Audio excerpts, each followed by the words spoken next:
Hey everybody, it's Mrs. Helm back here in the library this week, and I want to encourage you, if you haven't yet, to consider audiobooks, okay? If you haven't tried this out yet, then your Chromebooks are a great place for you to access your first audiobook, and the library webpage is a great way to find really three excellent ways to do some audiobooks. Um, the reason is that our brains process an audiobook the same way that our brains process reading a book in print. So it's not cheating. It's actually just as good for your brain and your imagination, and you gain all of the benefits of reading, except for word decoding. But the advantage of this, in many ways, is that you can access books that may otherwise be a little bit more challenging to you, or have words or maybe even pronunciation of like names and things that are challenging, and it makes it accessible to you. So let me tell you about these three ways. But first, you need to make sure you know how to get to the library website.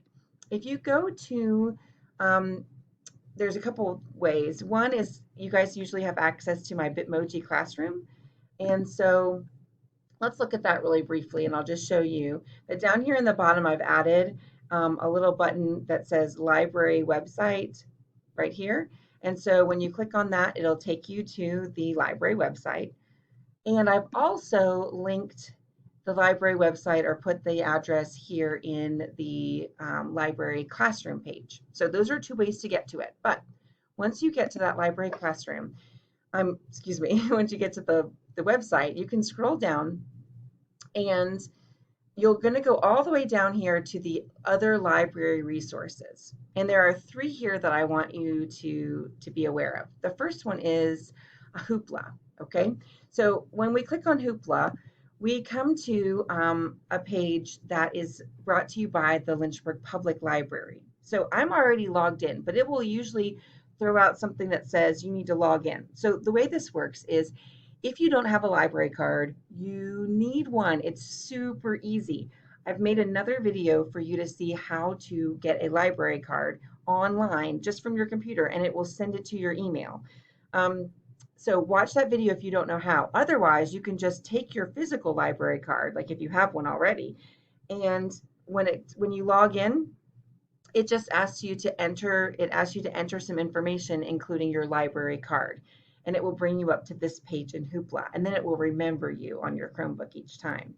So you'll want to click this button up here that says Kids, and then you'll want to go over to Browse. And when we click on Browse, we can go to Audiobooks. Hoopla is great for lots of things, as you can see, but the audiobooks they have are amazing. So if you notice, look at all of these fantastic titles, okay? And the best thing is that you can check out 4 audiobooks on Hoopla each month. And then when the month flips over, you'll get 4 more audiobooks. So it's really a great thing to have access to. So for example, I'll just click on The Wings of Fire. If you want to listen to the Dragon Net Prophecy, you push this button borrow, and then it immediately allows you to play it. And you can either listen to it with some earbuds, like plugged into your Chromebook, or you can just play it out loud on your Chromebook while you do other things. It's wonderful. Another way, if we go back to the website, is Epic. Now, most of you guys are pretty familiar with Epic. And when you get to Epic and you go to My Account, it will often just automatically know who you are because you've logged in before. And what I do is I go up here to Explore, and then I go here to audiobooks, okay? So that's going to bring up any audiobooks, and you can put in by grade. Remember, it doesn't really matter what grade you put in here, whatever you're comfortable with, but it only goes up to 7th grade anyway. So I'm going to pick 4th. And if you notice that it's going to provide all these audiobooks, here they are in purple to you.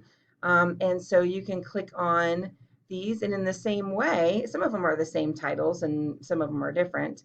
In the same way, what you can do is we'll pick one of these I Survived ones, which are pretty cool. And it will automatically begin to play. It just immediately begins. And then you can listen to it. So please try that in Epic as well. And the last way from our library website is Audible audiobooks. So Audible is a product of Amazon, and it is typically a paid service, but they offer 111 elementary library books right now for free. And some of them are really neat that are not available other places. Some of them are Audible originals. So I suggest that you try the Audible ones as well. Look for something that you enjoy, um, and then and then try it out. I'll just show you what happens when you click on it. I'll choose the Birch Bark House. You can just press start listening, and you can begin, and you'll pick up there where you left off.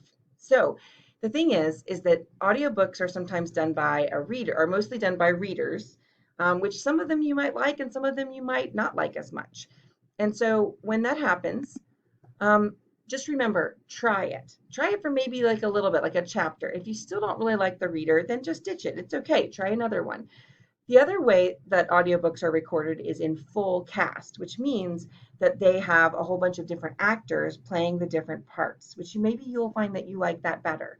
But don't stop until you find something that you like, because I guarantee that there will be a reader or a full cast that grabs your attention and allows you to just enjoy a book in a new way if you haven't done that before. So this week, find an audiobook that you enjoy, okay?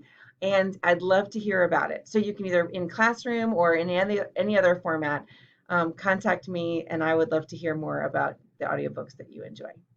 Have a great week.